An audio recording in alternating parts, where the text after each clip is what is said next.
একটা হাদিস বলি, তাহলে নামাজের গুরুত্ব আপনার মাথায় চলে আসবে ইনশাআল্লাহ। বলবো? হাদিসটা কঠিন। নবী সাল্লাল্লাহু আলাইহি ওয়াসাল্লাম বলেছেন, মান তারাকা সালাতাম মুতাআম্মিদান ফাকাদ কাফারা।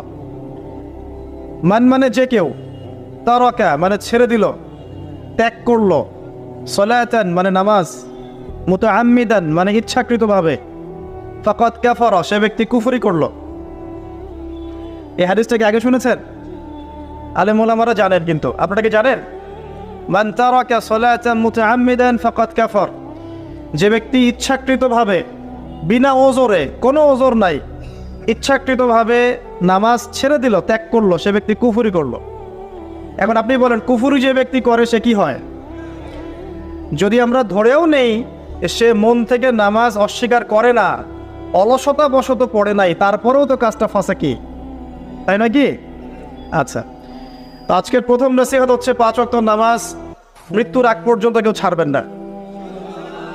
আমার সাথে ওয়াদা করেন যে ইনশাআল্লাহ আগামী যতদিন বেঁচে থাকবো 5 ওয়াক্ত নামাজ জামাতে পড়ার চেষ্টা করব, যদি জামাত না পাই একা পড়ার চেষ্টা করব। আল্লাহ পাক তৌফিক দান করুন, আমিন।